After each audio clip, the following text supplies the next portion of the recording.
Assalamualaikum warahmatullahi wabarakatuh. Di kisah kali ini ada sebuah kisah yang berjudul Pamali.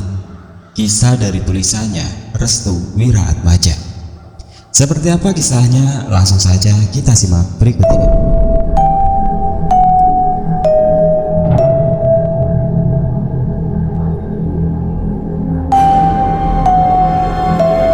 Kisah seorang anak yang diteror oleh korban bunuh diri akibat melanggar pamali. Cirebon 2005. Halo, namaku Rara. Aku merupakan anak yang tengil dan juga kepoan. Kebetulan, aku suka sekali mengikuti ayah untuk takziah jika ada warga yang meninggal dunia.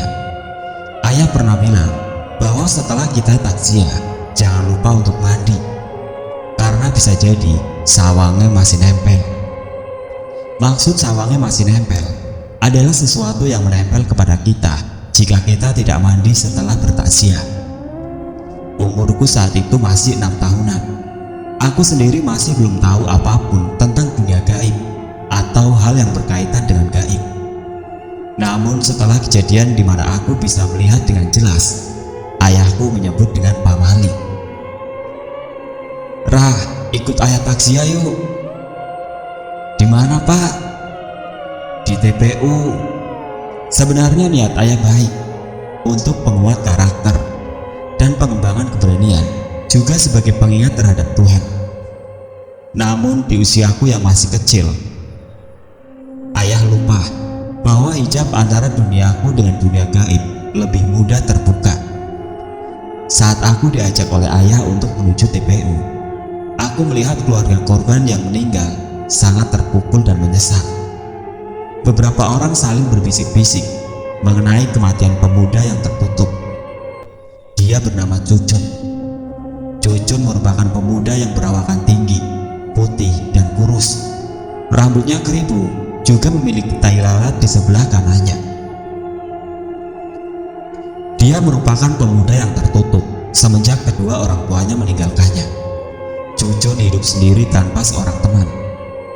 Dia hidup dalam kesendirian dan kehapaan, hingga akhirnya kesendiriannya lah yang membuat dia memutuskan untuk bunuh diri.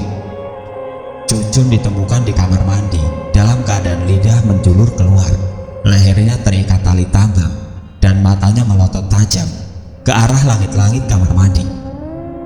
Banyak pertanyaan yang tidak terungkap dari kematian Cucun. Ayah sengaja mengajakku untuk lebih melatih keberanianku dalam menghadapi kematian suatu saat nanti. Namun hal itu hanya sia-sia. Setelah prosesi penguburan selesai, aku lupa untuk mandi. Orang sini menyebutnya sebagai pamali, atau ketidakbolehan ketika kita bertakziah atau mengantarkan orang meninggal namun kita tidak mandi. Nanti ada sawang yang nempel. Ra, jangan lupa mandi dulu, ucap ayah. Aku hanya mengangguk dalam hati. Apa fungsinya mandi setelah mengantarkan orang yang sudah meninggal? Aku tidak melaksanakan perintah ayah. Aku langsung bermain dan hanya menggantinya dengan raut atau membasuh muka 3 kali. Tepat di sore harinya, pada malam Jumat Kliwon, aku dan teman-teman bermain di rumah kosong dekat rumah. Awalnya kami mengira tempat itu tidak ada penunggunya. Namun setelah sepulang dari tempat itu, tubuhku ketempelan sosok makhluk mengerikan yang pernah aku lihat. Ketika aku ingin mandi, sosok itu ternyata mengikuti dari belakang dengan tubuh menunduk. Karena sebelum mandi aku selalu buang air besar, rutinitas itu aku lakukan. Namun ketika aku melihat bahwa WC-ku, yang terlihat adalah gumpalan rambut hitam yang sangat panjang. Ketika aku melihat ke belakang, betapa terkejutnya yang kulihat adalah kuntilanak dengan wajah tertutup rambut. Yang terlihat hanya mulutnya yang berbentuk jelek, sembari tangannya ingin menggapai tubuhku. Aku menghindari tangannya. Untung saja aku belum sempat mengeluarkan kotoranku. Aku langsung keluar dan berteriak sekencang-kencangnya. Namun teriakanku tersendat oleh sesuatu. Aku keluar tanpa menggunakan busana dan melihat dengan mata kepalaku sendiri, kuntilanak itu terbang mengejar ke arahku. Aku pasrah dan hanya terdiam.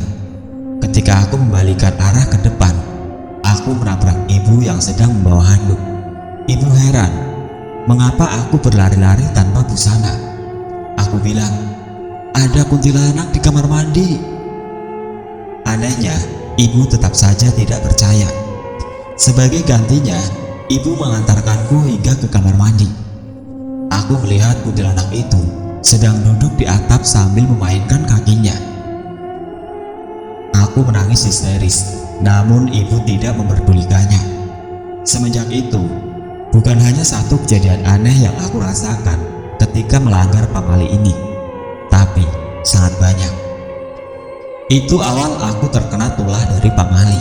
Selanjutnya adalah ketika aku sedang bermain petak umpet. Saat itu, aku sengaja bersembunyi di gang sempit. Sangat kebetulan sekali, ternyata aku bersembunyi di belakang rumah Cucun.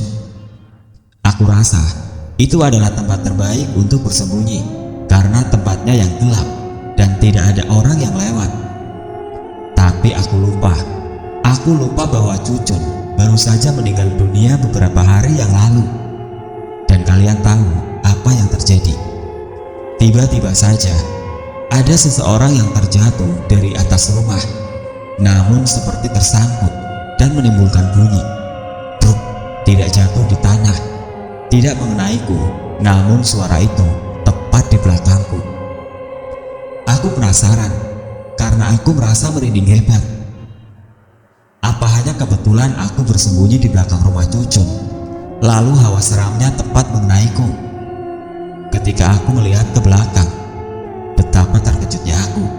Sosok Cucun dengan leher masih terikat tali tambang dan matanya melotot tajam sambil menjulurkan lidah ingin menangkapku. Aku berlari sambil berteriak, namun anehnya gerakanku seperti melambat. Sedangkan sosok Cucun, dia sangat cepat berlari ke arahku. Aku menangis menjadi-jadi karena dia berlari layaknya zombie atau mayat hidup. Aku berlari menuju belakang pohon mangga. Di situ ada rumah kosong. Aku bersembunyi di balik pohon itu. Tapi aku baru sadar, rumah kosong itu sangat gelap dan hampir aku tidak bisa melihat kanan kiri sekitar. Keadaan menjadi aman hingga akhirnya aku berkeinginan melangkahkan kaki keluar dari tempat itu. Tapi ketika aku baru melangkahkan satu kaki, aku mendengar suara hembusan nafas dari belakang. Aku kira itu suara angin. Aku kira itu suara dedaunan yang terjatuh atau suara hewan malam. Tetapi ketika aku menoleh ke belakang, yang kulihat adalah sosok Cucun dengan lidah menjulur dan matanya yang melotot tajam. Kedua tangannya ingin menangkapku. Aku segera berlari sambil menangis. Aku tak sanggup lagi melihat mereka semua. Sampai akhirnya aku terjatuh. Aku menangis di tengah jalan. Aku memeluk kedua kakiku sambil menundukkan kepala ke bawah. Seseorang memanggilku, Ra, kamu kenapa?" Aku tak mau mengangkat kepalaku. Aku tak mau. Aku takut sekali. Namun aku memberanikan diri karena aku kenal dengan suara sautan itu. Ketika aku mengangkat kepalaku dan menatapnya, ternyata itu adalah Fatmah, teman tetangga rumah. Aku memeluk Fatmah dengan erat. Aku yakin dia sangat mengkhawatirkanku. Tapi tunggu, mengapa bajunya lusuh dan rambutnya agak kusut? Sejak kapan Fatmah sekotor ini? Ketika aku melepaskan pelukannya, betapa terkejutnya aku. Fatmah berubah menjadi sosok menyeramkan yang menggangguku di kamar mandi. Aku mundur ke belakang, namun sosok itu terus-menerus mengucapkan namaku. Ra, ini saya Fatmah, teman kamu. Bukan, kamu bukan Fatmah, teriakku. Tiba-tiba teman-temanku berdatangan. Mereka melihatku dengan kondisi yang sangat memprihatinkan. Fatmah, Rara kenapa, Cik? Tanya Linda. Tidak tahu, sepertinya Rara kesambet. Bawa pulang yuk. Aku hanya teringat ketika aku dibawa pulang ke rumah karena teman-temanku juga masih kecil-kecil. Dia hanya merangkulku sembari berkata, "Rah, pulang, jangan kelamaan di sana." Puncaknya, ketika aku dibawa pulang ke rumah, aku langsung direbahkan di kasur. Bapak langsung memanggil Pak Ustadz. Kata Pak Ustadz, tubuhku ditempeli dua sosok makhluk sekaligus, satu si Cucun dan satunya kuntilanak penunggu rumah kosong. Mereka berdua menyukai tubuhku. Cara yang efektif menurut Pak Ustadz adalah menutup mata batinku dan mengusir kedua sosok makhluk itu. Alhasil, semua berjalan dengan lancar. Aku tidak pernah melihat mereka lagi, tapi menurut Pak Ustadz, mereka berdua akan datang kembali dengan tujuan yang berbeda. Bapakku tak tahu apa maksudnya dan apa tujuan kedua makhluk itu menempeliku.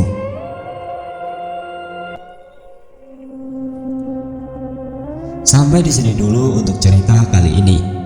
Dan cerita ini masih berlanjut ke pamali part yang kedua. Agar tidak ketinggalan, jangan lupa untuk subscribe channel ini dan nyalakan lonceng notifikasinya. Akhir kata, wassalamualaikum warahmatullahi wabarakatuh.